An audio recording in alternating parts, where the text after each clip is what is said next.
Alps পর্বতমালার খাড়া আঁকাবাঁকা পথকে বিদায় জানাতে মাটির গভীরে চলছে এক বিশাল কর্মযজ্ঞ। অস্ট্রিয়া এবং ইতালিকে যুক্ত করতে তৈরি হচ্ছে ব্রেনার বেস টানেল, যা চালু হলে হয়ে উঠবে বিশ্বের দীর্ঘতম রেল সুড়ঙ্গ। ৫৫ কিলোমিটার দীর্ঘ এই রেল সুড়ঙ্গটি অস্ট্রিয়ার ইন্সব্রুক শহরকে ইতালির ফোরতেজ্জা শহরের সঙ্গে সরাসরি যুক্ত করবে। এই টানেল প্রকল্পটি অত্যন্ত জটিল। এতে দুটি প্রধান সুড়ঙ্গের পাশাপাশি একটি ছোট অনুসন্ধান সুড়ঙ্গ রয়েছে, যা মূল টানেল থেকে ১২ মিটার নিচে অবস্থিত। এই ছোট সুড়ঙ্গটি পানি নিষ্কাশন এবং ভূতাত্ত্বিক গবেষণার জন্য ব্যবহৃত হচ্ছে। বর্তমানে ৪৫০ থেকে ৫০০ নির্মাণকর্মী পাহাড়ের গভীরে দিনরাত কাজ করছেন। এই টানেলটি এর গভীরতম স্থানে মাটির পৃষ্ঠ থেকে ১.৭ কিলোমিটার নিচে থাকবে। নির্মাতারা জানিয়েছেন, বর্তমানে মাটির ১০০০ মিটার গভীরেও তাপমাত্রা ২২ থেকে ২৩ ডিগ্রি সেলসিয়াসের মধ্যে স্থির রয়েছে।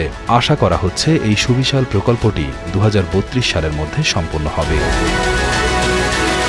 বর্তমানে ট্রেনগুলোকে ১৫০ বছরের পুরনো একটি খাড়া এবং আঁকাবাঁকা রেল লাইন দিয়ে আল্পস পর্বত পার হতে হয়। এই পুরনো পথটি ভারী এবং দীর্ঘ মালবাহী ট্রেনের জন্য উপযুক্ত নয়। ব্রেনার টানেল কোম্পানি জানিয়েছে, এই পুরনো পথটি ইউরোপের যোগাযোগ ব্যবস্থার অন্যতম বড় বাধা বা বটলনেক।